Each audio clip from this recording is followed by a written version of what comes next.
Cops punches an old black woman at the mall, unaware her son is a police captain. This story is very deep. Pay attention, sit back, listen to this story, and share your honest views in the comment section.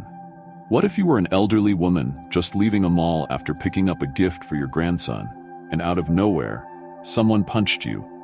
Not by strangers or thieves, but by the very people sworn to protect you. Claire Wilson, a 68-year-old grandmother, was moments away from her car, gift in hand, when two police officers approached her.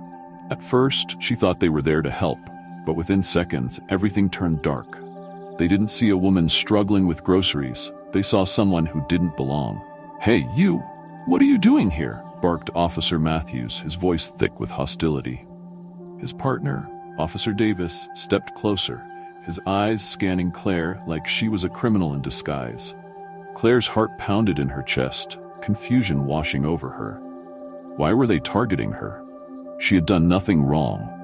Little did these officers know, the person they were about to intimidate had a son who would make them regret every word, every action. "I'm just going to my car," Claire said softly, her voice trembling as she clutched the shopping bag tightly.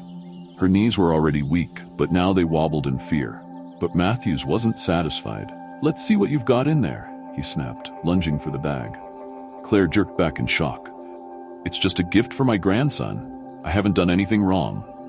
Davis chuckled darkly. "They always say that, don't they?" Without warning, he snatched the bag from her hands, the toy tumbling out onto the pavement. Claire gasped, stepping back in disbelief, trying to hold on to what little dignity she had left. As Matthews grabbed her arm, his grip rough and unforgiving, Claire winced.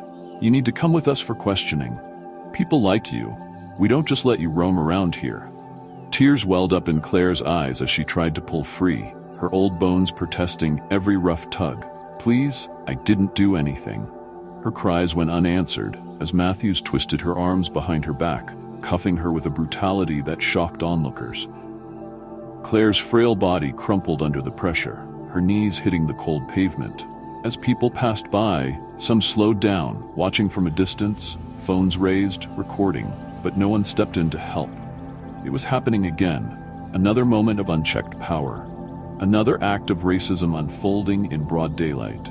But this time, the wrong woman was being mistreated.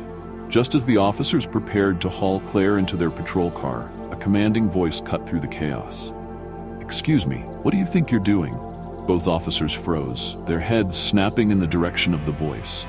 A man approached, his steps deliberate, his presence imposing.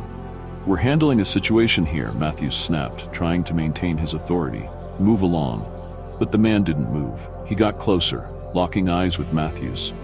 "I asked you a question. What do you think you're doing with my mother?" The words landed like a thunderclap. Matthews' face paled, his grip loosening on Claire as he processed what he just heard. Your mother?"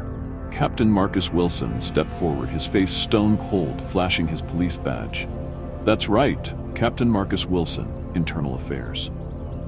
His voice was steady, but his eyes blazed with fury. The color drained from both officers' faces as they realized the gravity of their mistake.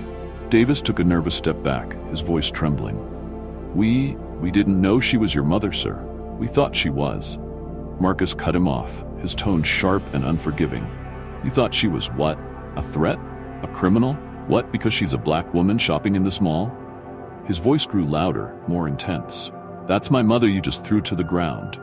Matthews stammered, trying to come up with an excuse. "Sir, we were just following procedure." "Procedure?" Marcus barked, taking a step forward. "You call roughing up an elderly woman for no reason procedure?" The crowd that had gathered around them grew larger, phones out, capturing every second of the escalating scene. Murmurs spread through the onlookers as they realized who this man was, a captain confronting his own officers. Matthew's arrogance crumbled under the weight of Marcus's authority. "Sir, we had no idea." "And that's the problem." Marcus's voice was like a whip. "You don't care who she is. You didn't ask questions. You saw her and assumed the worst. Why? Because she's black? Because she doesn't fit the profile of someone you think belongs here?" Claire, still trembling, clung to her son's arm as she tried to process what had just happened. Her heart ached, not just from the physical pain, but from the humiliation. "Marcus, I didn't do anything. I swear." "I know, Mom," Marcus said gently, his voice softening only for her. "I know." Then, turning back to the officers, his tone hardened again. "Do you have any evidence she's committed a crime?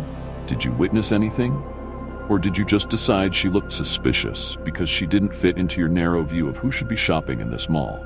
Davis opened his mouth, but no words came out.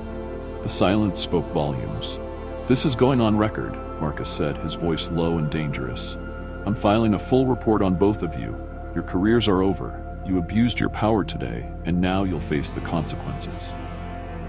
Matthews and Davis stood there, frozen in place, the weight of their actions pressing down on them. The crowd was no longer just a group of bystanders. They were witnesses, and this scene was already on its way to becoming viral. If you've watched this far, leave a 100 in the comments section, because you are type of person that likes to finish what they started. Remember to like, share, and subscribe to get notified whenever we drop new videos. Now back to the story. As Marcus guided Claire toward their car, a man from the crowd shouted, "Hey, we got it all on video." Phones were raised higher, capturing every angle of the situation. Marcus stopped, turning back to face the crowd. "Good. Make sure the world sees this." By the time they reached their car, Claire was still in shock, her hands trembling as she settled into the passenger seat. "Marcus, why? Why did they treat me like that?" Marcus clenched the steering wheel, his jaw tight.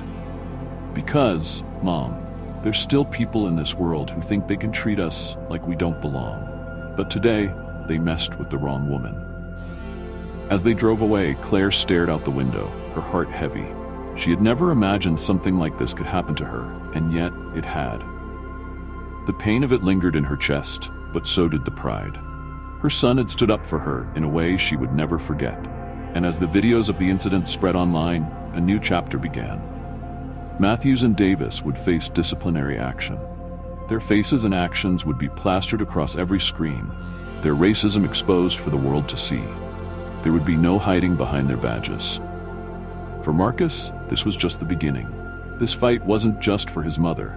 It was for every person who had ever been mistreated, every victim who hadn't had a voice. And now, the world would be watching.